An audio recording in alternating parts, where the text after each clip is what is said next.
pleased with every single player, both on and off the pitch, because it was a true team performance. Rich finds Rich here. Rich is through on goal here. Goalkeeper's off a line, goes for the lob, and it's into the net. FC United double their lead. We want to try and make it a big occasion. We've already beaten the largest crowd for the women's game here ever. We've beaten that this season. If we do get through into the third round, then we're in with some of the big clubs, and then that'll be even more exciting. So Jenny, congratulations are in order, making history for FC United women's team, getting to the second round of the FA Cup. What a game. Yeah, thank you. It was a great game. We'd had a clear game plan leading into the game. We'd had a great week of training. I'd also made a couple of signings ahead of the fixture as well.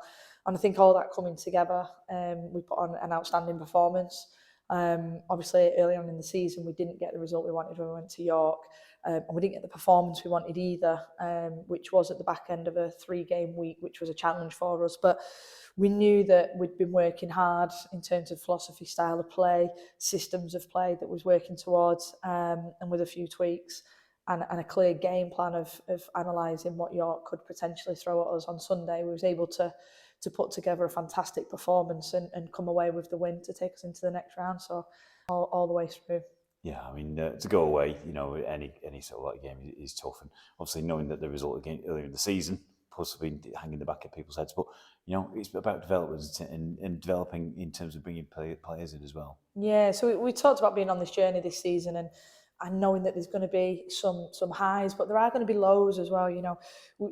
I've mentioned it before around where we came from, where we had no players at the start of the season and we've had to build and build and build. And this is just another moment where it shows that when things do come together, we can kick on and we can perform to a high level.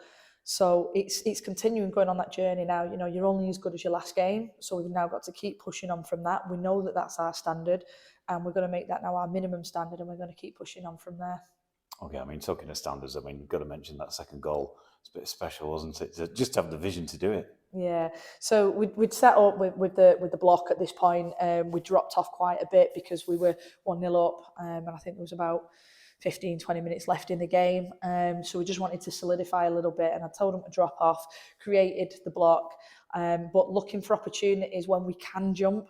And Ella did that brilliantly. She's seen the hesitation from the centre-back. She was able to jump, nick the ball, and then have the quality and also the vision to be able to lob the keeper. I don't think she could have made it any more perfect.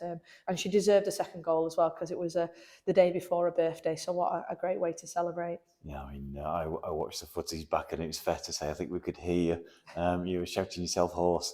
Yes, yeah, I've picked up a little bit of a bug and I wasn't feeling well on Sunday morning, but as I say to the players, you've got to pick yourself up and give your absolute best, and I knew that I did that for the team on Sunday. It did leave me in bed for a few days.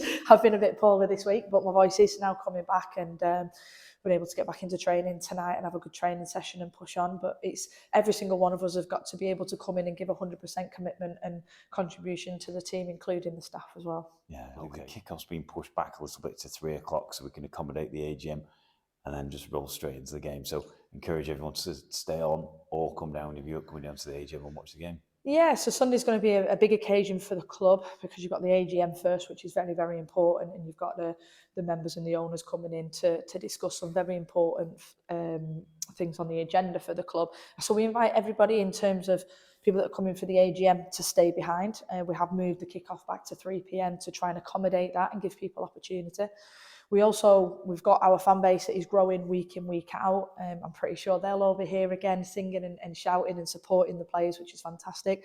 And then what we're doing as well is we're trying to find ways to engage with new fans. So we've been speaking to a lot of schools, I've been speaking to a lot of the grassroots clubs, I've been speaking to some people that are out in the community because we want to try and get people from the local community to come in and support us. We want to try and make it a big occasion. We've already beaten the largest crowd for the women's game here ever. We've beaten that this season, I think that was around 249. So we're looking to beat that again. I'm quite confident that we could do that, but we're only confident if people come through the gate. So it's 3 o'clock kick-off. Turnstiles will open from 2. There'll be food on. There'll be the bar that's open. There'll be a great atmosphere. You get a chance to meet the players after the game as well. We're going to have mascots. It's going to be loads of fun. It'll be a great occasion. It'll be great to have everybody come down and support us. Yeah, and hopefully make even more history by getting into the next round. Oh, definitely. It's going to be a challenge against Hull. Hull are a good side. They play some really good football. But what's really good for us is we only played them a few weeks ago and we've got that footage. So, we've already started analysing it, analysing the patterns, analysing the systems, analysing the press, and working out different ways where we think we can capitalise on their weak areas and where we can exploit certain spaces on the pitch to try and get a good performance and try and get the win. I think if we bring the performance that we did against York, I think we could give them a really, really good game, and it'll be that minimum standard that we're looking for. So we'd like everyone to come down and support us and be like the 12th man in the stand, as they usually say. So really important, but it'll be a great occasion for everybody. And then if we do get through into the 3rd round, then we're in with some of the big clubs, and then that'll be even more exciting. But we'll take each game as it comes, don't get ahead of ourselves, and hopefully do ourselves proud and the club proud.